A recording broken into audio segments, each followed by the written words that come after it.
Hello, everyone. I'm Roxy Hunt. I'm one of the festival directors of the Lower East Side Film Festival. Welcome. This is the Me, Myself, and I Short Showcase Filmmaker Q&A. This is the 10th year of the Lower East Side Film Festival. It happens to be virtual this year, so we're virtually talking with all of our filmmakers today. Thank you guys all so much for being here. The way it works is basically I'll just kind of go film by film and talk to you guys one at a time. And if I'm not on you at the moment, just feel free to mute your mic. You can keep your video on so we can see you nodding or laughing. And and we'll just kind of go around the room. And then at the end, we'll talk a little bit as a group and we'll keep it short and get you back to your lives. So thank you guys so much for joining me today. Let's start. I just want to kick it off with Bridget from the film Blocks. Hello, Bridget. How are you? Hi, Roxy. I'm fine. Thank you. Yeah, I'm hiding. I have children. If you've seen my film, they're the children in the film. And so I'm balancing having it all right now and hiding from them. And then I have to get back to them. Well, welcome. Thank you. So yeah, this showcase, Me, Myself, and I, it's, I guess, a little bit of a elusive title, but basically films that involve, personal growth, self-reflection, coming of age, self-portraits in certain ways. So tell us a logline kind of description for your film for those who haven't seen it. Sure. It's an existential comedy about the mother of two young children who starts to spontaneously vomit plastic toy blocks. So I wanted to make something that visually represented how early parenthood felt, at least for me and some of the other parents in my life. So I wrote and directed it, and that's what it is. Great description. Very intriguing, I'm sure, to those on here who haven't seen it. All you guys will get a chance to see all of each other's films once we launch the festival. So thanks for doing this ahead of time when you haven't seen the films, but it makes for an interesting conversation. So Bridget, tell us a little bit, like, where did this idea kind of come from? Obviously you're a parent, so, were you making this, was this kind of something that was going in your head for a long time, or how did you decide to the screen? I love being a parent. I wanted to be a parent. I have to say that. And I didn't have any clinical postpartum anxiety or depression, clinically significant, I should say. But I was really overwhelmed by a lot of the changes, like the stuff is going to happen if you biologically carry children, but then even afterwards, like, and the abject, like how gross and odd and upsetting some of the stuff that happens to my body and my home was, and like how much body fluid, like my own, my children's, and it just felt like this endless loop of, like, I was lactating and then they'd drink milk from my body and then they'd poop and then I'd clean the poop and then the house would smell like dairy, and I was like, thinking about it a lot, and I felt like I hadn't seen a body horror take on parenthood in a way that was all. We may have lost. Also about the emotional. Oh no, you're good. You came back. Pardon me. But then I had this image one morning when I was cleaning up of just like a woman clearing breakfast dishes and vomiting, and it being Legos, and just rinsing it off and putting them away. Because I felt like that was sort of like a great metaphor joke. So I wrote it as a one sheet, and then I was like, I actually think this could be longer than a minute. So I opened it up to what became Blocks. Well, yeah, I think it's a really interesting film, very unexpected. It was awesome to kind of see that unfold as a viewer. What was it like shooting it too? I mean, with your team and your lead actress and constructing kind of not giving too much away, but the amount of Legos becomes excessive. Yeah, we bought 50 pounds or something. You can buy them by the pound used. It turns out when we had a great production designer, Claire Coffey, who stars in it. Both Claire and I used to live on the Lower East Side, actually, but in separate apartments. But she is now in Brooklyn, and I'm in California. But we're good friends. We've been friends since college, so we kind of have a shorthand, and we've worked together before with me directing her. But it was weirdly so much more personal than I thought, because we filmed in my own home, which was just to save money.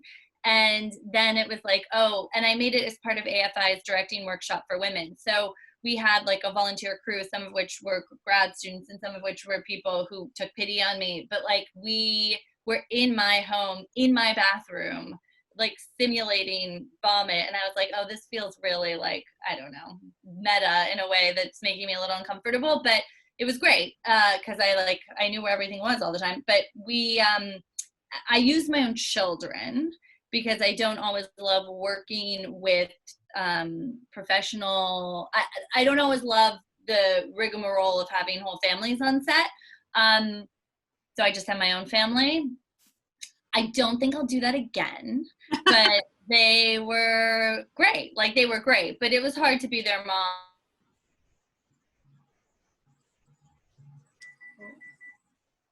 And they're direct this weird snapshot now. But the experience of making the film was terrific. There were some special effects, and like also some of it was practical. And like, so we really, like, I storyboarded every frame, like even way more than I normally do. We knew what we were going to be getting because we had to do some of it in post, but it was great. And then we had this terrific production designer, Shi Lin, who was an AFI student, and she, like, I said to her, here's my vision for the end, and she drew stuff, and then we built it together along with my children's babysitter. I joked that she was the only person who got paid on the movie, but we just, like, I had a lot of people who shared my vision, I'll say that. Do you feel like it gave you a sense of, catharsis? Yes. Yeah. Well, what's been really exciting for me, and the other filmmakers that haven't seen the movie, is that, like, I don't know if anybody else is a parent, but like a lot of people who aren't parents have really responded to it. And I feel like that's what I wanted. Like, I wasn't just making #mom content, which also is like often condescending. So I did want to make content for people who have children, but that it's like about boundaries in general, and it's about like autonomy and transformation and all of that. But it did feel cathartic. It also was like, as an artist, feeling like I was leaning into this niche thing that might not have, that was just like, I want to make this, I think it'll be cool. And then other people agreeing that it's cool was really validating too. And that I was speaking this experience that I hadn't seen and that other people like recognized themselves in. Yeah. I'm not succinct, Roxy. I'm not succinct. You don't have to be succinct. It's okay. That's why we're not doing it live. No, I'm just kidding. That was awesome.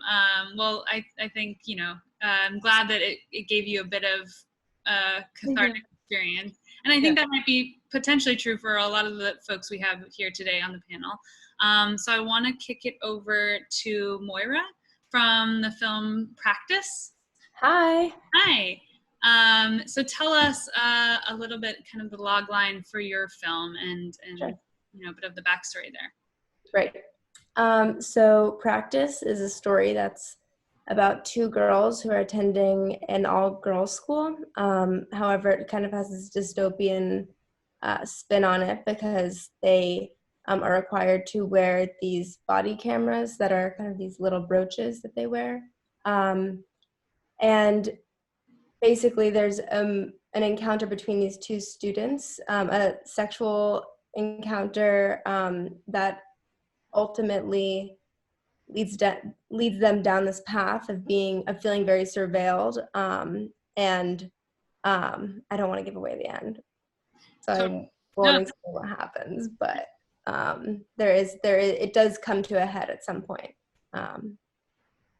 And in this dystopian kind of, I don't know if would you say it's like the future, or is just sort of an adjacent timeline that is as if, school children have to wear body cams at all times kind of world.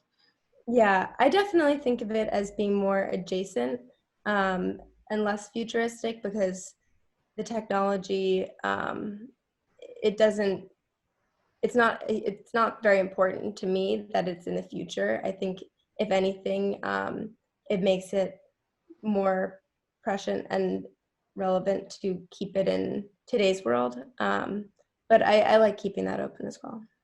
So tell us a little bit about like where the idea came from, and, you know, how did you come to land on this, especially using child actors and in this like kind of young space? Why was that important to you? Yeah. Well, I think for a couple reasons. I went to an all-girls school for 15 years. So I felt like it was definitely an environment I could speak to. And I'd been wanting to, you know, excavate that part of my life a little bit more, and tell a story about it. So that was one motivation. And then I also had just, I think I knew that I wanted to talk about female sexuality and the emergence of female sexuality in girls, because, you know, I think that what the story is hoping to get at is really the way in which shame can kind of instruct behavior and instruct the emergence of somebody's identity and the way that they see themselves. So I kind of took that idea that I was really hoping to explore more, and used the canvas of this environment that felt really familiar to me. It definitely, you know, I think a lot of the material that I got from looking back into my experiences at this school and sort of what the way in which they propped up certain ideas of what an empowered or like ideal student looked like, definitely informed the content. But I think in general, I was hoping to speak to something larger, a more universal experience as well. Mm-hmm. Yeah, I mean, I think you got there for sure. I mean, this idea of shame around sexuality and around coming of age and kind of finding yourself, I think was a really interesting dynamic to put us in as a viewer. Tell me about what was it like working with, we heard from Bridget, working with child actors might not be ideal. What was it like for you to work with these young actors? I mean, they give amazing performances, so whatever you did worked, but what did you do? Well, yeah, I had a great experience. I feel like a lot of people, when I would tell them the idea, they'd be like, that all sounds great, but you're gonna have to be working with kids. And I kind of didn't think about that until I had to. And I also didn't think about the fact that it would not be just, you know, the kid on set. There would also be family members and people. But no, the two main actresses, Catherine and Lily, are really impressive, very mature for their age.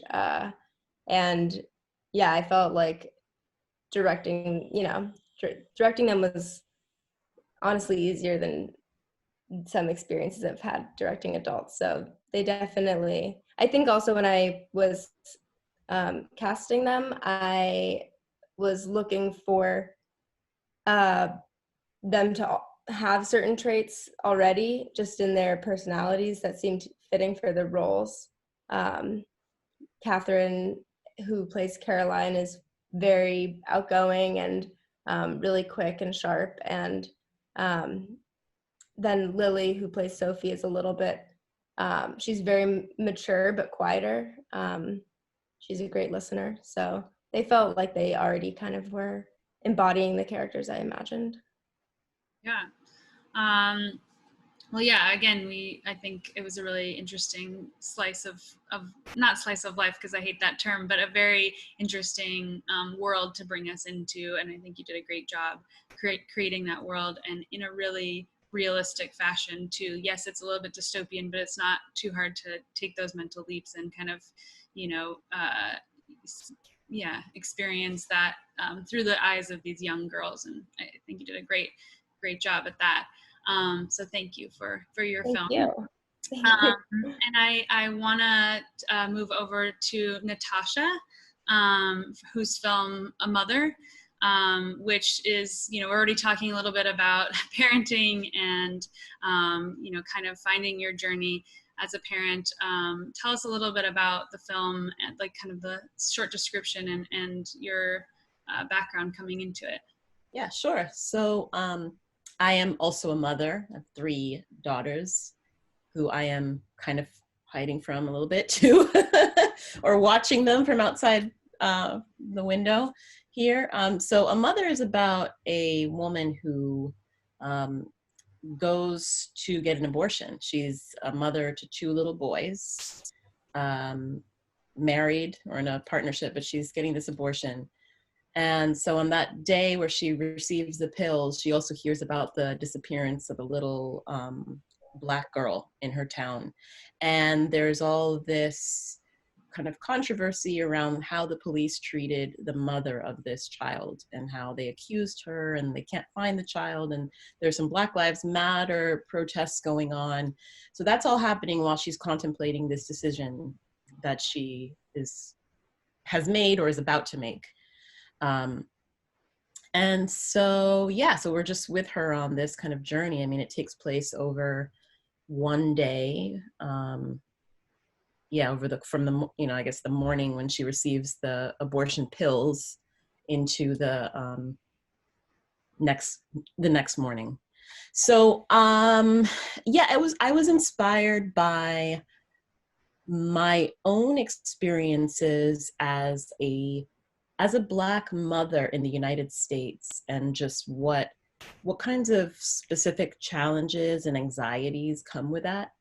So when I was pregnant with my 3rd born, this huge report came out by ProPublica about how Black mothers are more likely to die in childbirth, regardless of education, class, whatever. And so I freaked out, and I was like, I mean, and I'd already had bad experiences in labor, things that were just, you know, being mistreated, and things that I was finally had kind of come to terms with. I'd written this really long essay about my treatment at this one birth center and the way that racism sort of played into that. And I was kind of like, okay, I'm ready for this 3rd child, read that report, and then decided to like not continue reading it.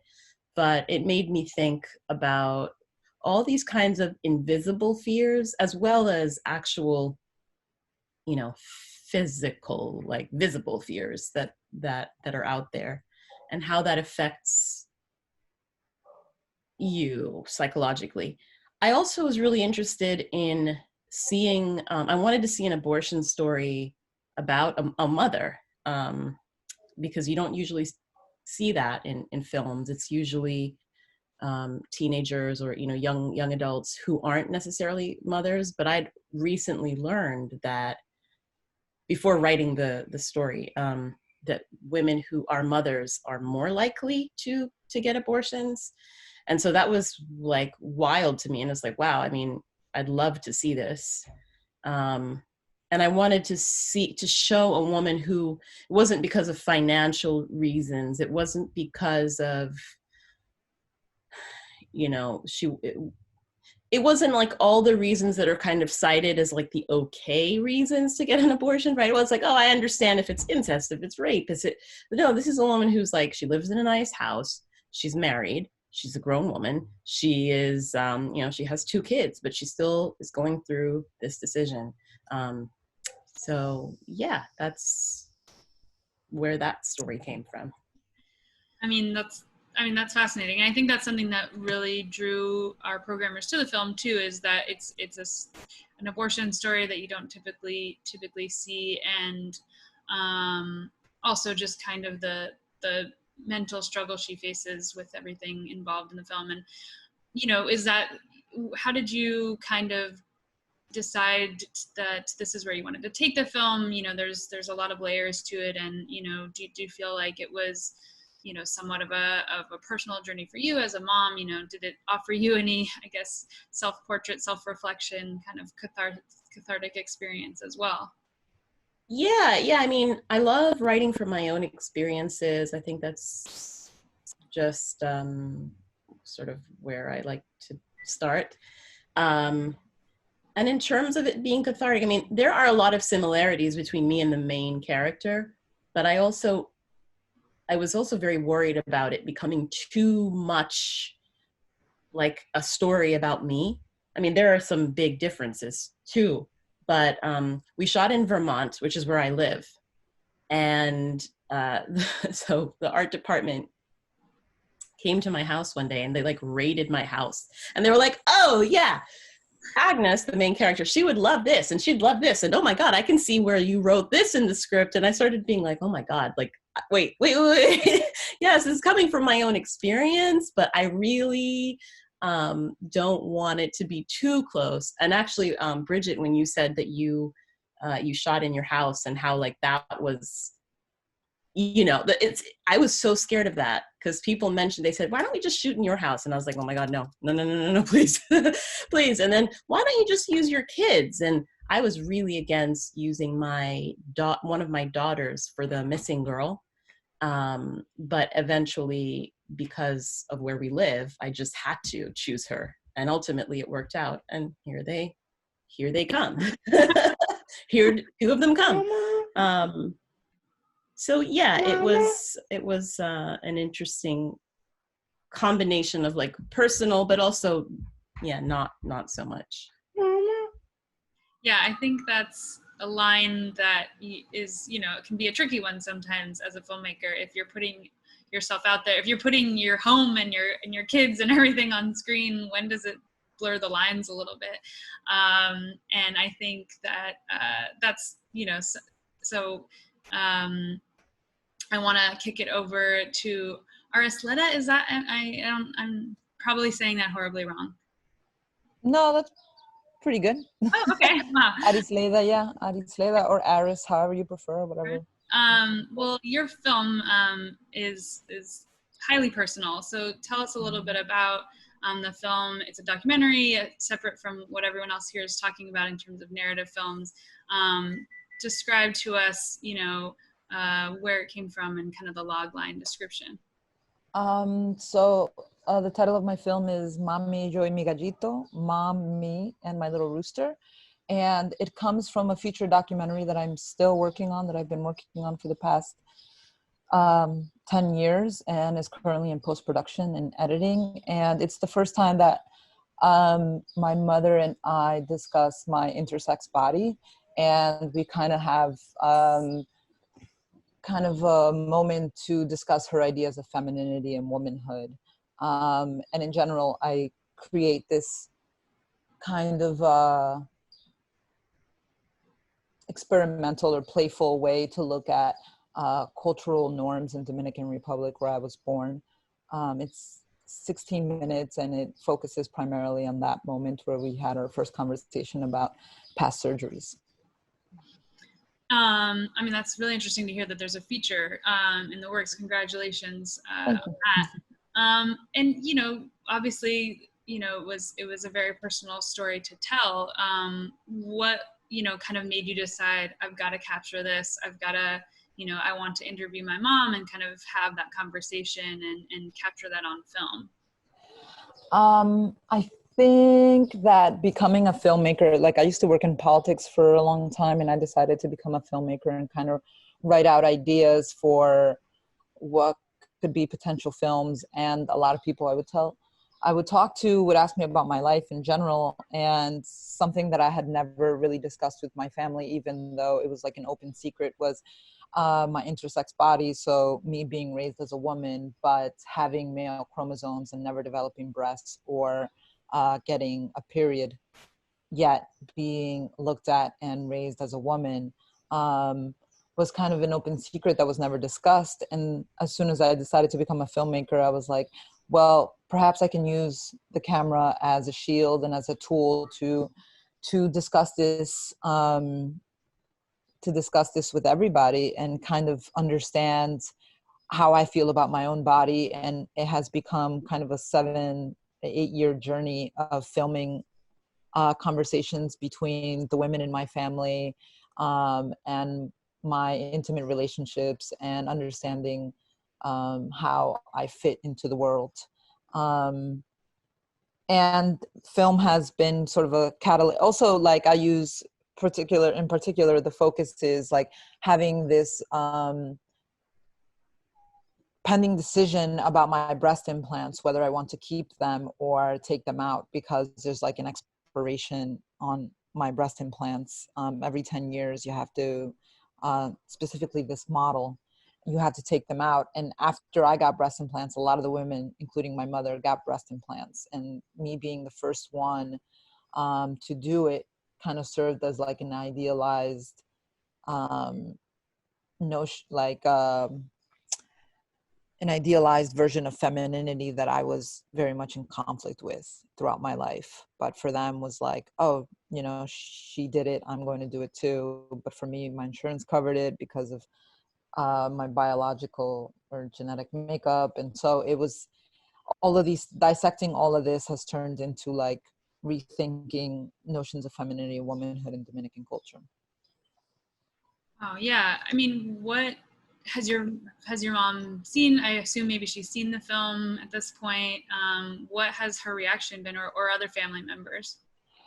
I mean, I think that because of who I am and how they see me as a sort of the storyteller in my family, there's a certain level of trust that they have in the way that I tell the story and the role that I play in our family.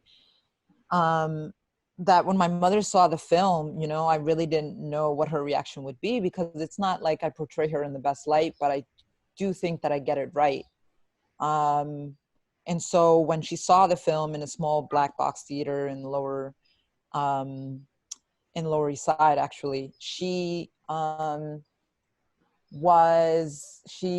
like, my brother had bought her flowers and given them to her, and then she gave them to me, and then she said, don't think that I'm going to be that way the next time you come around with the camera. I'm going to be much more open. I'm going to say whatever you want to say. We can talk about whatever you want. And I was dumbfounded because my mom is very closed. She's a very, you know, there's this archetypal relationship between her and I of like the hardworking mother, immigrant mother who like wants her kids to be doctors or lawyers or whatever, and then me being the lazy child who's like rebellious and kind of pushing boundaries. And there was a moment where she was just open to me and to what I wanted to ask her, and to, you know, breaking all these boundaries and taboo subjects. And I feel like my whole family has been like that. I feel like I've really been able to push them to new ideas around their identity. So it's been, I've been very, very fortunate to kind of exceed all my expectations of, you know, through making this work. Wow. I don't know what else I could ask for. That's pretty inspiring. Yeah. Job well done. I mean, and that makes sense too, that you're continuing that journey, making the feature. I mean, I think that's really commendable. And, you know, I think there's an interesting element in the film too. And I don't know if this was your intention, or maybe it definitely was, but of kind of this performative femininity in terms of even like your mother. There's some time spent in the film devoted to her getting ready, her kind of becoming beautiful and being ready to put on screen. And, you know, I think that was a really interesting layer to add on top and really centering the interview. It's kind of just on her for a bulk of the screen time. You know, were you thinking about that ahead of time, or did that just kind of play out and add this extra layer? Honestly, that really played out on its own. I really thought it would be like a cinema verite style, like where my mother and I sit on the couch and have like a warm, fuzzy conversation, or at least just kind of challenge each other the way that we do. I figured that would happen, but she brought in a stylist.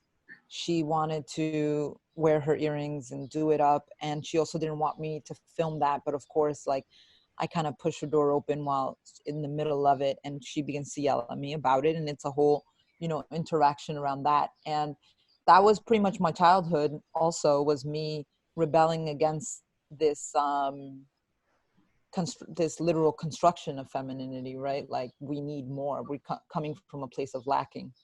And filming that was intrusive. I am, with my camera, in many ways all the time, intrusive in the way that I, you know, kind of want to interrupt the secrecy and what's behind the closed door. And but it played out in a way where it's exactly reflective of who I am and who she is and the roles that we play in our lives. So that's why it feels very in the moment and very genuine. And in the feature, I hope that I've captured that through several conversations with aunts who reveal secrets about their bodies too, where you think, oh, my aunt, you know, they're normal, they have this heteronormative, you know, existence, but it plays with that. Wow.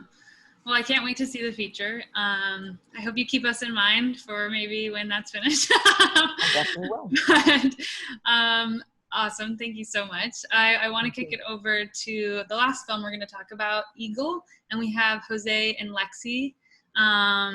That's right? Yeah, okay.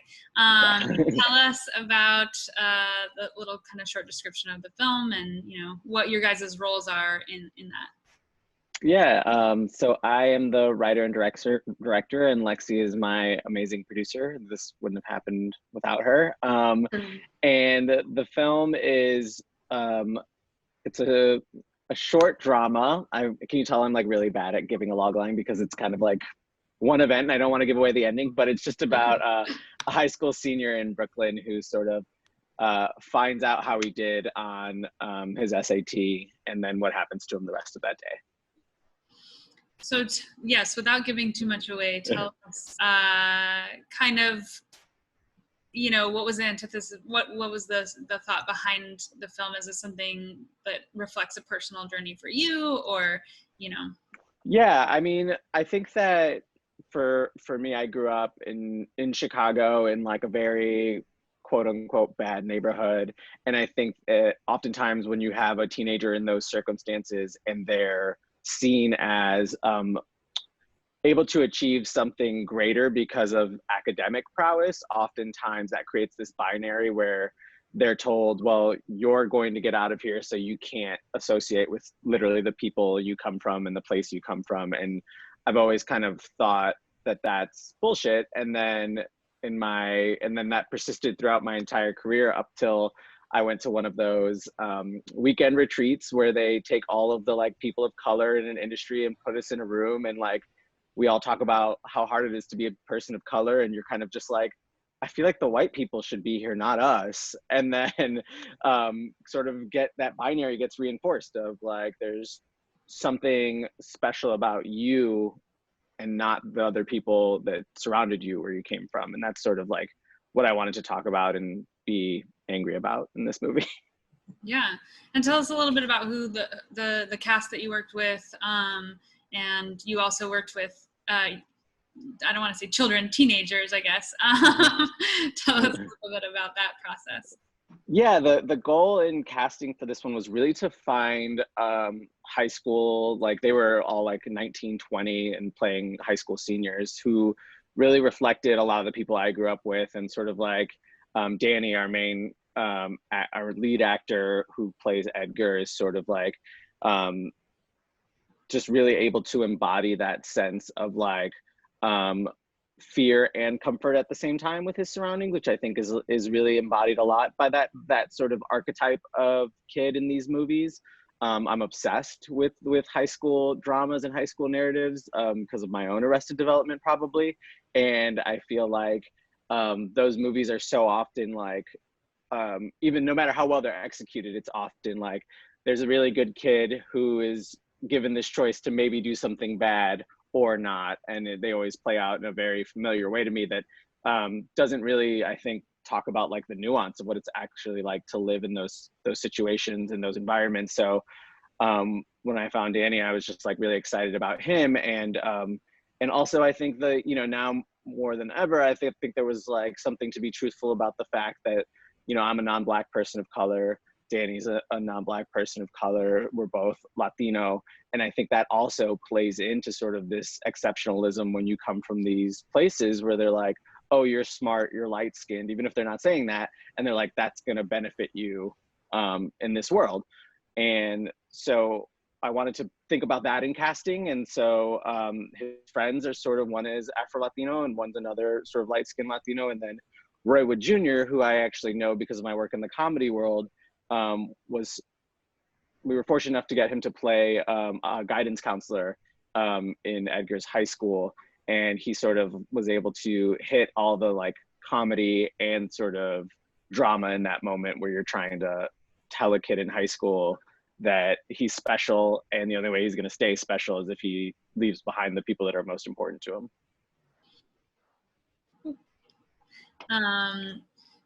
Yeah, I think that it's also it's a story that feels you kind of mix around the narrative a little bit. So there's a kind of we're not sure where we're starting or ending a little bit in the beginning, and you know, is that something that was that like straight from the script, or when you came into the edit it was like, wait, I want to kind of reveal a little bit and, you know, mess with the viewers' expectations? Yeah, so originally in the script, it was sort of underlined in the writing as opposed to the visual language that, oh, this has been out of order and what you're seeing. And then when we went to storyboard, we were looking at our shot list, and it was like my DP, this incredible DP named Connor Murphy, looked at one of the shots, and he just kind of offhandedly was like, oh, this shot could work at the end as well as the beginning. And Lexi and I we were sitting at a table, just kind of looked at each other, and we were like, we've been trying to figure out how to do this in a cool way without having to have a bunch of dialogue and like explain to the audience, like, actually this is before the beginning. And so it was just like one of those like really special moments that like when you're making a film happen and make you just like so invigorated and excited to be like, this is why you collaborate with other people. And yeah, and then once we were able to nail that down and sort of create that sort of, in my mind, what is like a cycle in the edit, it just came together really easily, which was nice. Yeah, and Lexi, would you mind, you know, as here at the Lower East Side Film Festival, we always champion like creative decisions over necessarily deep pockets. So in being really scrappy and being, you know, pushed to use your creativity to really fully execute your story. Is there something, you know, stories from the set or decisions that you guys had to make in order to really make this, you know, come to the high production value that it is? Well, I think the thing that I will remember from, you know, exploring and, you know, being in pre-pro with Jose more than anything was initially when I got the script from Jose, I was just coming off of working on a few other shorts, and I remember I was like so tired. I was going to take a break and not do another film for a little bit. And then he sent me this script, and I read it, and I cried, and I was just like, I got to work on this. But and that felt really, really special and really important to get to work on a story like this. And I, you know, was so grateful that he came my way.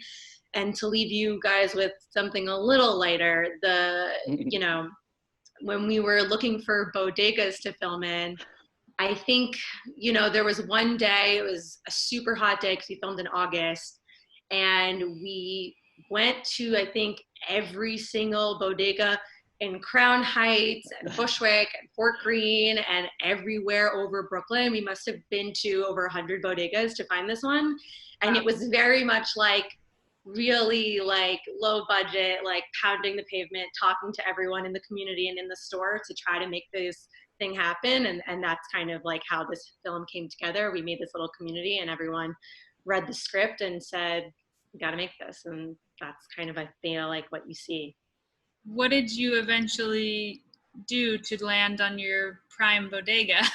Oh my God! I mean, there was a lot. There was a lot of tears. Jose, you should take this one. Yeah, it was a good cop, bad cop, and it was Lexi and I strategizing how we wanted to come off when we walked in. And then ultimately, the bodega we landed on, the owners were, it was a relatively new bodega. And, you know, I immediately just connected with them as like, just like, I could tell that they were like, we want to make this work. And like, here's the reality of what it costs to close a bodega overnight. And like, they were also Latinos. So I immediately started talking Spanish to them. And they were like, this is great. A Latino filmmaker wants to make something here. So it was just like a mixture of flying by the seat of our pants and begging and crying. And then just ultimately being really thankful.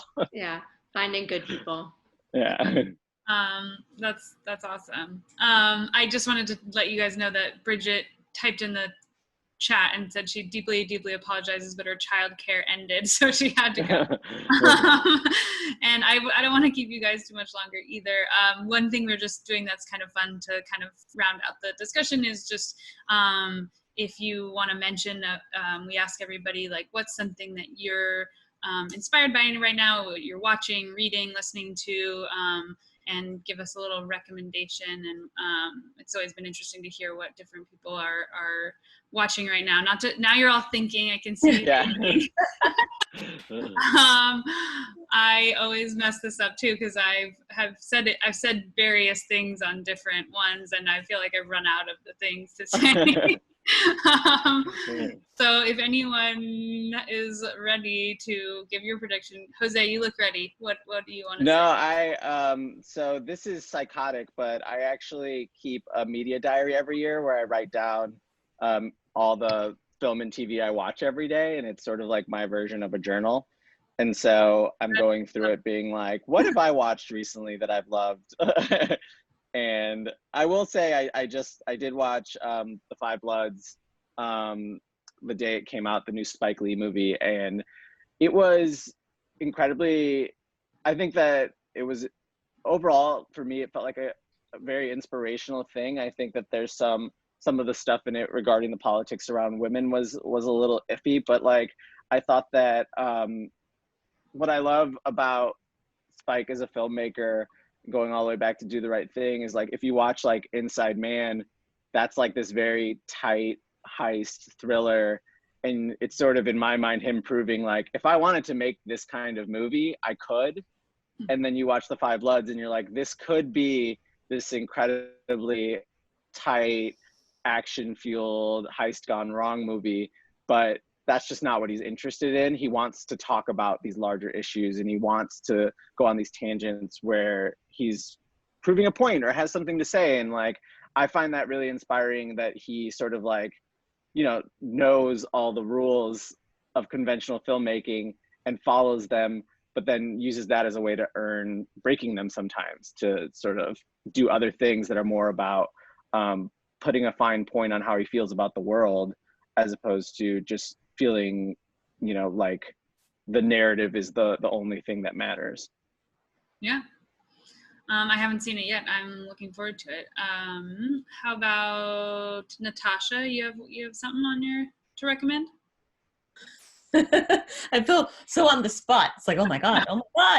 It doesn't have to be highbrow. I always tell people that. Don't worry. You don't impress us with your film knowledge or anything.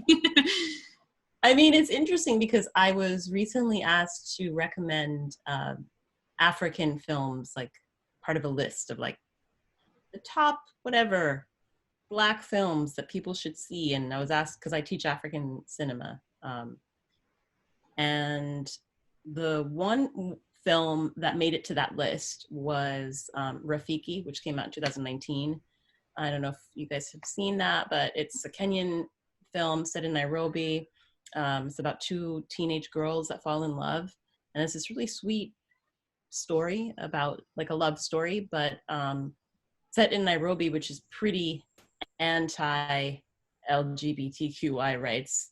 But you see a lot of joy and love, and it's not, what I really like about it is that, I don't know, a lot of times when you think about African films or when you see Africa represented, it's always like the gloom and doom, at least the stuff I think that becomes mainstream over here.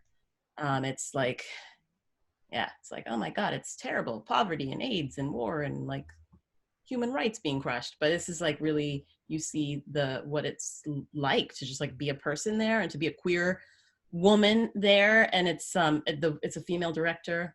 And yeah, I would recommend that. I'm also just like thinking like, oh my God, but there are these other ones, but the other ones are all like 1973, 1987. I mean, not contemporary, but really good. I'll just throw Tuki Buki in there. I mean, it's a classic, 1973 Senegalese film. It's just, I'm always thinking about it. I always ask my students to watch. I always like have my students watch it. It's like Africa, French New Wave inspired, just Beyonce referenced it in something. I don't remember what it was, but I was like, oh my God, Dookie Boogie. So, okay, I'll stop there. You did hit us with the highbrow. That's yeah, I can't. Okay, you know what? 90 Day Fiance then, because I mean, good entertainment right there. I heard that there was a rise in viewership among men in 90 Day Fiance and there's a loose connection with saying, because there's no sports available to watch right now. Men are jumping on to watching that, I guess. Haven't checked that out, but those are all great recommendations. What about you? I already forgot how I messed it up before. Arisleda. I know I should have written it down. No, that's okay. I just finished reading Pema Chodra's book When Things Fall Apart, and that was really helpful at this moment. It has like really interesting chapters about widening compassion, which I find really interesting or helpful at this point in time that we find ourselves in. And so so I would recommend that. I would recommend that and like this new book that I just started that's called The Myth of Freedom, also by her mentor. I was writing these down. Very good. Great Rex, thank you so much. What about you, Moira? Let's see. Well, I recently was on a very long road trip, or I was driving for like 8 hours straight, and I listened to this book, Weather, by Jenny Offel. I believe it came out relatively recently, and it felt really relevant to the times that we're living in. Definitely had some undercurrents of apocalyptic times, but it's all it's the Jenny Offel, who I believe is the author, has a really wonderful way of creating fiction through facts. I think a lot of her process involves research, so I felt like I was both getting a really great story as well as like learning a lot about a whole host of things, but like climate change and just a lot. There's just a lot of research that she does and very interesting things that she references. So I would recommend that. I've also I watched Killer of Sheep recently, which is a really wonderful film. I really recommend it. Just so beautiful. I'm forgetting the director's name. Charles Burnett. Charles Burnett. Mm-hmm. Yeah, it's really great. And then I also have been watching a lot of Lost, rewatching a lot of Lost, like a lot of it. Hoping that it makes sense this time. Yeah, exactly. Well, we're getting to the point where the plot is lost. But yeah. Awesome. And Lexi, we didn't get to you yet, did we? No. But you haven't watched anything. Yeah. So I just watched Dave Chappelle's new special or, digital special on Netflix, 846. And that was, a very powerful and an interesting way to use comedy right now. And then if I leave you on something a little more different, I would say the last book I read was I listened to a book, Jessica Simpson's memoir audiobook. Everyone should get it right now. Listen to it. She narrates it.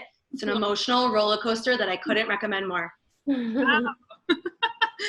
Interesting. All right. All good things.